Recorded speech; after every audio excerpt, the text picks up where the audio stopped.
everyone, and welcome to this week's video. This week I was actually challenged to redraw an old piece from about 2 years ago called Heart of the Forest, and since this is coming up to my 4-year anniversary on YouTube, I thought it'd be perfect to compare some of my old art and redo it. I think this is going to be a good month. I think it's really good and very important to go back and re-challenge yourself by drawing a piece that you once were completely in love with. Now, when I did this piece, I didn't have a lot of faith in it. I was feeling a little bit art blocking, and I wasn't in a great place, but I just really wanted to try out with this fine tech palette and have a bit of fun. And this sort of idea is that this is the goddess of the forest. She rules this land and this is her home, and she will give the life to the forest and protect it, almost like a forest protector. And since I was challenged by a commissioner to redraw this piece, I thought it'd be fun to see how far we've come on this channel.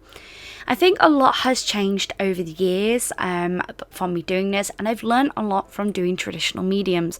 I've worked what works with me and what doesn't work with me.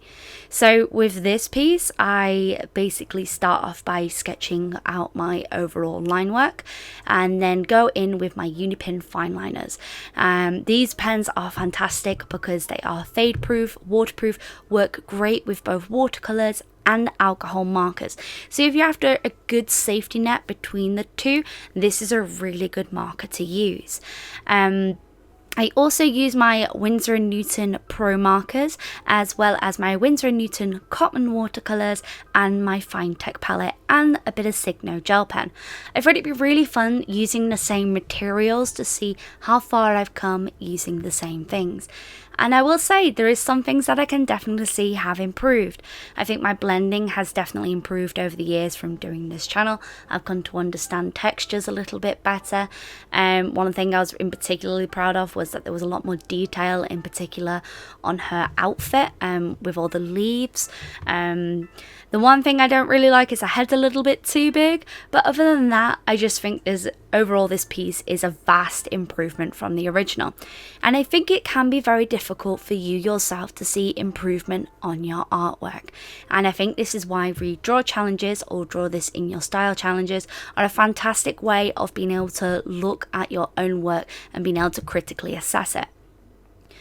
So how do we critically assess our work without being too harsh on ourselves? There are really simple ways of doing this. When you're looking at your work, you're looking at stuff that you do like about the piece.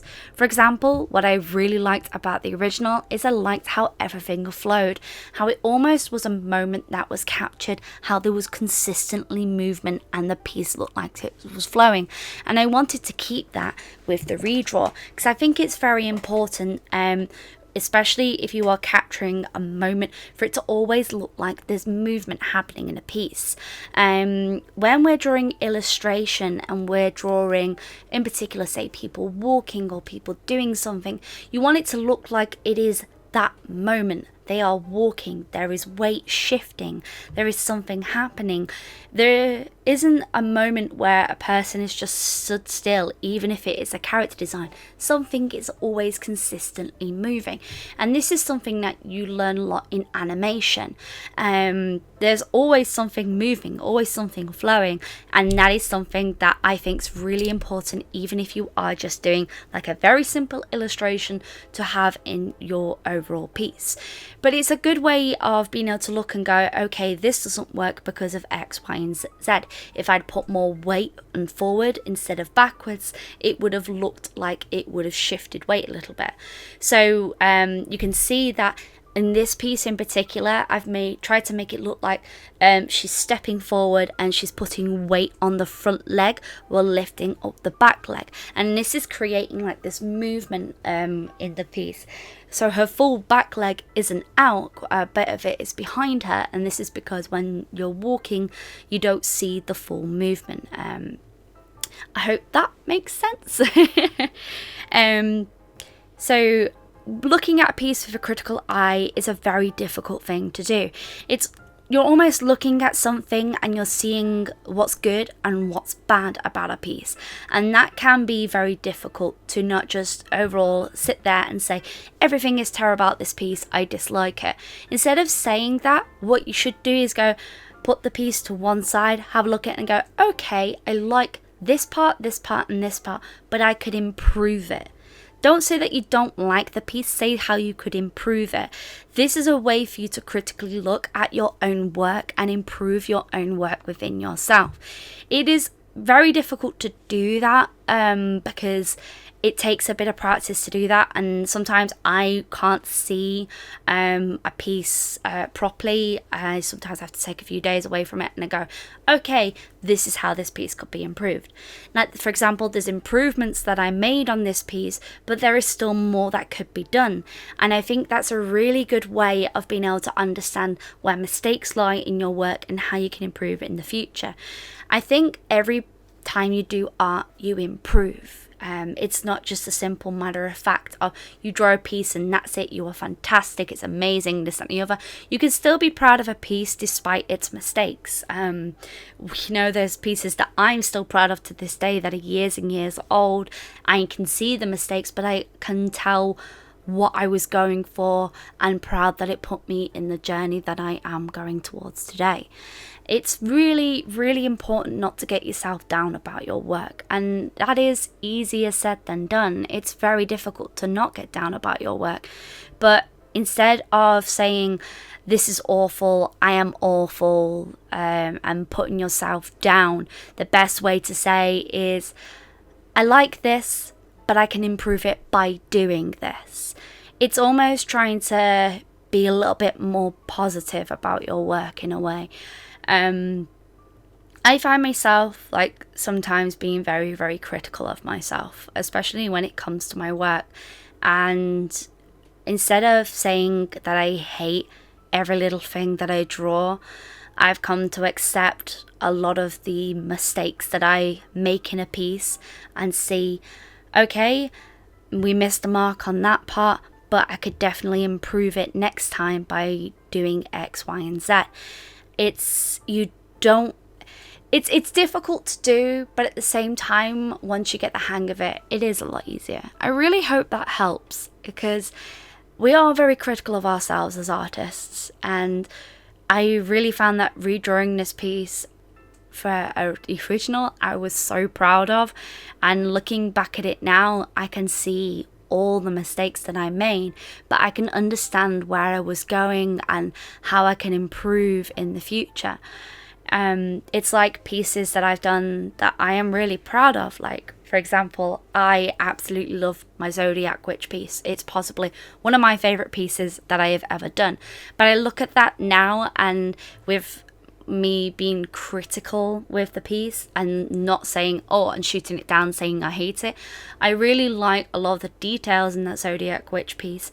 However, I can see where anatomy mistakes were made and how I can improve that in the future. It's all about just looking at your work and being proud of it for what it is, and not being overly harsh on yourself. And that it can be very, very difficult. I know we all do it. And I think it's a really good way of looking back at your work and redrawing it sometimes. Because every time you do a redraw, you can see the mistakes that you made and you can see the improvements that you made as well. And I think that's really, really important as artists.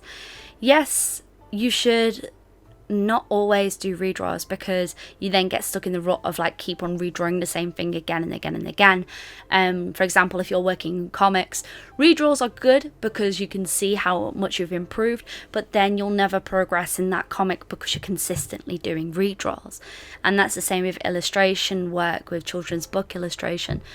There is gonna be stuff that you are going to make and you're going to be very proud of, and a few months down the line you're going to see every single mistake that's in it. But instead of hating that piece, love that piece for what it is and what you learned from it. It's difficult, but it's a good way of improving, I think. That's how I look at it anyway. This redraw taught me a lot. It's taught me that I've really gotten better with a lot of things. And there's still stuff that I massively need to improve on. I think the posing in the first piece, I actually prefer it, especially with the legs a little bit more. I can see how I've improved slightly in anatomy. The hair looks really nice and flowy. I like how I added more movement to the face, especially with the hair. But there's just stuff that I can see that where I can apply if I ever wanted to redraw this piece in the future. I can look at it and go, hey, this is how I could improve it. I've definitely gotten better with the equipment, and I think that I definitely improved in the way of I have learned a lot of new skills in the last 2 years, and for that I'm really, really proud of myself. Is there any pieces that you guys have redrawn lately, or a piece that in particular that you are really proud of and you love it for any mistakes that you may have made? I think loving our mistakes for what they are, and instead of seeing them as, oh, this piece is terrible, seeing them as a piece that, hey, I was proud of this because of this, and I can see where I can improve it in the future. Redraws are really important for that. They allow us to look at our mistakes and improve in the future. So this is the Fine Tech palette. As you can see, I've used it a fair bit since the very first video I used this in. But I really, really do love this piece, and I'm really glad that the commissioner loves it as well. I just applied a very light wash onto the hair instead of going nuts like I did with the first time. I wanted a soft glow, not a harsh glow. That's why I applied a little bit of pencil, polychromos, just to build up certain textures instead of relying just on the Fine Tech. I wanted that glow effect.